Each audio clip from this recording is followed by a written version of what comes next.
We learned this week just how far the human toe, when prompted by second-hand embarrassment, can curl. We learned this from US Secretary of Defense and man who absolutely doubtlessly wears his baseball caps backwards, Pete Hegseth, who summoned America's toppest brass for a meeting which could have been, if not an email, then certainly a leaked signal chat. We learned, anyway, that Secretary Hegseth was concerned that the US military, the United Actual States Actual Military, had become unacceptably effete, louche, decadent, slovenly, dissipated and woke. Basically, an $850 billion production of Priscilla, Queen of the Desert.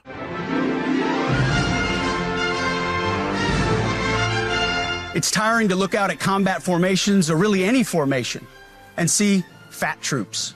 Likewise, it's completely unacceptable to see fat generals and admirals in the halls of the Pentagon. We learned, however, that there may be better ways to warm an audience up than by telling them that they're a sorry sack of shiftless, lack-witted lard buckets. For we learned that Secretary Hegseth's punchlines were not landing quite as he may have anticipated when rehearsing them shirtless in the mirror with the soundtrack from Patton playing in the background, as indeed it is right now, and you see once again how meticulously excogitated the weekly What We Learned monologue on Monocle Radio is. I think so. Anyway. In other words, to our enemies, F-A-F-O.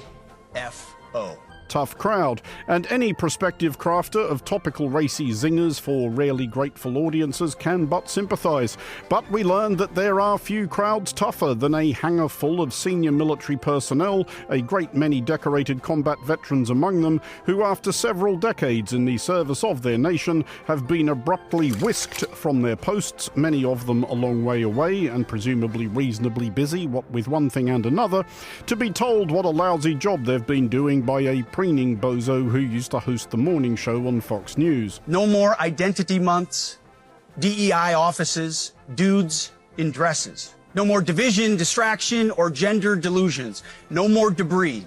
As I've said before, and will say again, we are done with that shit. We also learned that beards are indicative of defective character. We don't have a military full of Nordic pagans, but unfortunately we have had leaders who either refuse to call BS and enforce standards, or leaders who felt like they were not allowed to enforce standards. In fairness, he does have to work with J.D. Vance.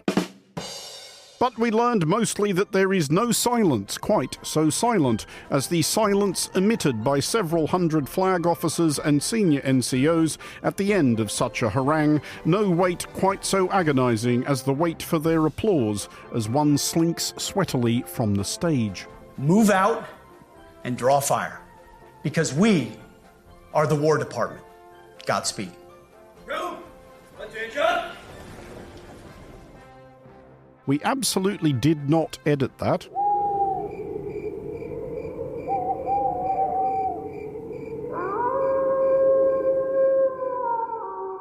We may have added that. But we learned that Secretary Hegseth did have kind of a point, as we learned very quickly of the perils of obviously overweight and manifestly unfit commanders. For we learned that the Commander-in-Chief also wanted a word. Oh no. From which we learned that modern warships are the wrong shape. I'm a very aesthetic person, and I don't like some of the ships. An ugly ship is not necessary in order to, say, use stealth. That White House stationery either is or used to be insufficiently sturdy, not easy to tell. I want the A paper, not the D paper. We used to sign a piece of garbage. I said, this man's going to be a general, right? Yeah. I don't want to use this. I want to use the big, beautiful, firm paper. That stairs can be difficult. I'm very careful, you know, when I walk downstairs like these stairs. I walk very slowly. Although not for everybody. So one thing with Obama, I had zero respect for him as a president, but he would bop down those stairs. I've never said, da-da-da-da-da-da, pop, pop, pop. Among many, many other things of which it did not occur to Lincoln to speak at Gettysburg. But we learned that the president may have had other things on his mind, or at least other bees in his bonnet. We learned that the president had resolved to come clean at last, put the truth before the American people, clear up the issue which has hung over his presidency and the nation too long, and declassify all the files relating to Earhart. It's President Trump calling on his administration to declassify and release all government records related to Amelia Earhart. Dubbed the first woman to fly solo across the Atlantic, the aviation pioneer vanished nearly 90 years ago. From which we seem likely to learn that, spoiler alert, she's still missing.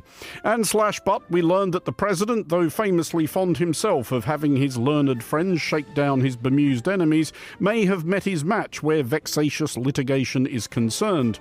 We learned that Trump is being sued for $40 trillion, i.e. a bit north of the United States' entire annual GDP, by Jacob Chansley, better known as the Q-Anon shaman, i.e. that guy who participated in the botched insurrection of January 6th, 2021, while wearing a furry hat with horns in it. Not those kind of horns, but appreciate the effort.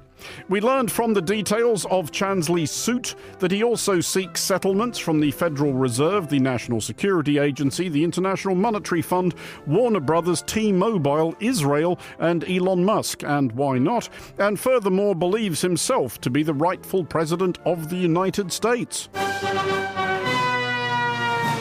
We, for one whimsical news monologue, look forward to this looming legal showdown between an absurd, weird-looking, social media-addled dingbat and convicted criminal, clearly not entirely with us, mired in loopy conspiracy theories and who could not capably lead ants to sugar, never mind the free world,